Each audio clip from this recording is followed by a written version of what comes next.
அப்ப அந்த மேய்ச்சலுக்கு உட்பட்ட ஆடுகள் என்று சொல்வதுதான் திருச்சபை.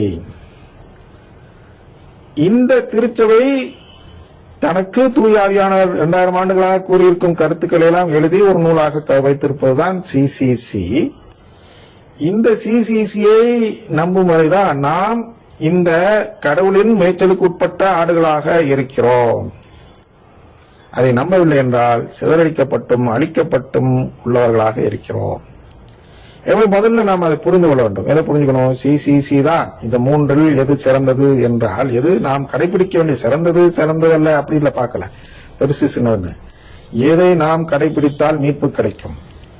திருவள்ளுவர் அவரே சொல்லிட்டார். என்ன சொன்னார்? மார்க்கு 4:10 இருந்து 12 வரைக்கும் வாசிச்ச போது என்ன சொல்கிறார் என்றால், திருவிழித்த வாசிச்சிருந்தாலும் நீ மனம் மாறி மன்னிப்பு பெறாதபடி என்றும் இருக்கக்கூடிய நிலைமை கிடைக்கலாம் அப்படின்னு அவரே சொல்றார் அல்லவா. அதனால் திருவுளியம் என்பது 50-50 தான் சான்ஸ். முழுமையாக திருவுளியம் மட்டும் போதும் என்று பந்தோஸ்காரர்கள் சொல்கிறார்களே, அந்த நிலைப்பாடு இயேசு சொல்லவே இல்லை. நீ இறையாட்சியின் மறைபொருளை அறிந்திருந்தால்தான். அதுல ஒரு வார்த்தை பாத்தீங்கன்னா அதுல சொல்லுவார் பாருங்க, அது இன்னொரு இதுலயும் வரும். அதுல நாம் என்ன கவனிக்க வேண்டும் என்றால், தனிமையான இடத்தில் இருந்தபோது எல்லாரும் இருக்கையில வழக்கம் தர மாட்டேன். அந்த வழக்கத்தை ஏன் தனிமையான இடம்னா, தனிமையான இடத்துலதான் அவருடைய மேய்ச்சலுக்கு உட்பட்ட ஆடுகள் இருக்கும். அவர்களுக்கு மட்டும்தான் இந்த வழக்கம் தரணும்னு சொல்றார். அதனால் இந்த திருவுளியம் என்பது 2 நபர்களுக்கும் உண்டு.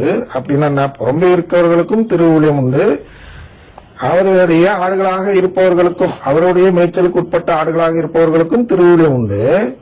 ஆனா திருவுளியம் எப்பொழுது முழுமை பெறுகிறது என்றால், இறையாட்சியின் மறைபொருளையும் தெரிந்து கொண்டு அதை படிக்கும் போதுதான் முழுமை பெறுகிறது. எனவே இறையாட்சியின் மறைபொருளை தெரிந்து கொள்ள வேண்டும் என்றால் நாம் சிசிசிக்கு போக வேண்டும். சிசிசி 1 நமக்கு ஒரு மறை உண்மையை போதிக்கிறது. அது என்ன என்றால், கடவுளின் குடும்பம். இதை மற்ற சபையினர் நம்புவதில்லை. எனவே இந்த இடத்துக்கு தான் வர இந்த ஒரு தீச்சல். யாராவது இந்த நம்பிக்கை ஒரு இடம் எடுத்து மற்ற சபைக்கு அனுப்பிவிட்டால் அது ஒரு தீச்சல் என்றும், அந்த தீச்சல் காரணமாக உங்களை தண்டிக்க போகிறேன் என்கிறார் ஆண்டவர். சரியா? இப்ப 3வது போவோம், சுருக்கமா பார்ப்போம். என் மந்தையில் எஞ்சி இருக்கும் ஆடுகளை பாருங்க. எஞ்சி இருக்கும் ஆடுகள் தான் அந்த வெளியில ஏறாங்கல்ல, அவங்க தான் எஞ்சி இருப்பவர்கள். அங்க உட்கார்ந்து இருக்காங்கல்ல பந்தவச பாட்டு பாடிட்டு, அவங்க எல்லாம் வெளியே அழிந்து போன ஆடுகள், அழிந்து போய்விட்டார்கள். அவர்களுடைய ஆன்ம நம்பிக்கை அழிந்து விட்டது. சரியா? என் மந்தையில் எஞ்சி இருக்கும் ஆடுகளை நான் துரத்தி அடித்த அனைத்து நாடுகளிலிருந்தும் கூட்டி சேர்த்து அவர்களுக்குரிய ஆட்டுப்பட்டிக்கு கொண்டு வருவேன். இதாங்க கிறிஸ்தவ நம்பிப்பு. இவங்க எல்லாம் ஒன்று சேர்க்க வேண்டும். கடவுள் ஒரு இடத்துக்கு கொண்டு வர வேண்டும். அவையும் பல்கி பெருகும். அப்ப அப்படி வந்த பிறகுதான் அவங்க அதே நம்பிக்கையில், அந்த நம்பிக்கை பல்கி பெருகும். அவற்றை பேணி காக்க நான் மேய்ப்பர்களை நியமிப்பேன். இனி அவை அச்சமுறா திகிலுறா காணாமலும் போகா என்கிறார் ஆண்டவர். அதான் ஆண்டவர் இந்த அடுத்த 5 சொல்றார்.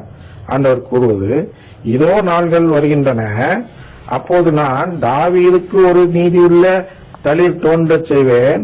அவர் அரசராய் செலுத்துவார். அவர் ஞானமுடன் செயல்படுவார்.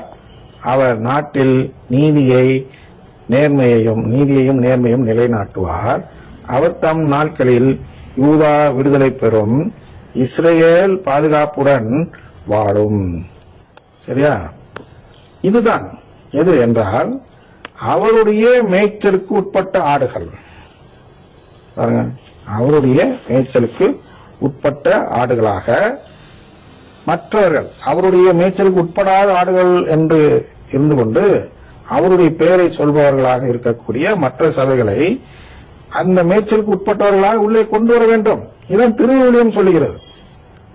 ஆனா இதை கேட்க மாட்டாங்க இந்த போலி குருக்கள். திருவுளியத்தை கடைபிடிக்க மாட்டார்கள். அது சொல்றேன். திருவுளியம் அப்படிதான் சொல்லுது. திருவுளியம் சொல்லிதாலும் செய்ய மாட்டாங்க. திருச்சபை சொல்லுகிறது. எங்க சொல்லுகிறது? அதான் 2வது அத்தியாயத்துல பார்த்தோம். வத்திகான் 2ஆம் வத்திகான் சங்க இடத்தில் பார்த்தோம்.